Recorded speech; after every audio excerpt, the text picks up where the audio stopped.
The Serpent's Gaze. In the heart of a remote village, nestled deep within a dense forest, lived a young woman named Sarah. The villagers spoke in hushed whispers about her haunting fear, ophidiophobia, an intense and irrational dread of snakes. This fear, born from a childhood encounter with a venomous serpent, had plagued her dreams and cast a dark shadow over her life. As the days turned to nights, Sarah's phobia intensified. Every rustle of leaves in the wind seemed to mimic the slithering of a snake. Every twisted root appeared like a coiled serpent ready to strike. Sleep became elusive, as nightmares of serpents entwining around her filled her nights.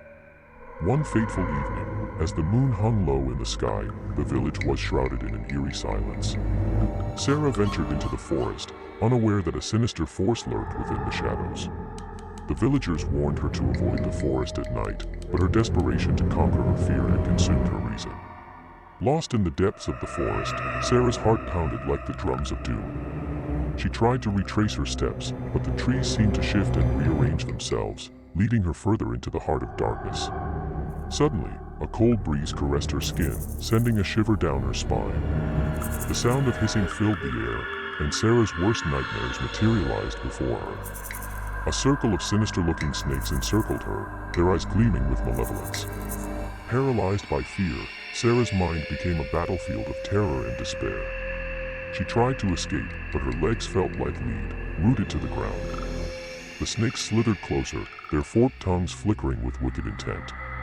As Sarah's panic reached its peak, a haunting figure emerged from the shadows, the Serpent Master, a spectral being with piercing eyes that held an otherworldly allure. His presence sent a chill down Sarah's spine, her phobia taking on a monstrous form before her eyes. The Serpent Master spoke in a voice that seemed to penetrate her soul, taunting her with her deepest fears. He revealed that he had been watching her, knowing the darkest corners of her mind.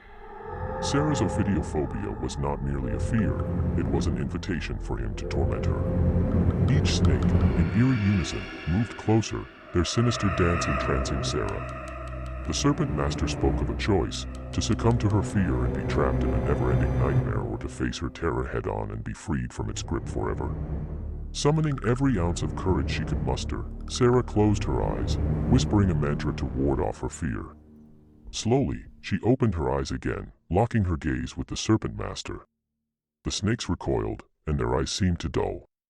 In a surge of bravery, Sarah stepped forward, defying the Serpent Master's malevolence. With every step she took, the snakes retreated, their sinister hisses fading into the night. The Serpent Master's wicked grin contorted into a look of frustration as he vanished into the shadows. As Sarah emerged from the forest, the first rays of dawn broke through the treetops, bathing her in a golden light.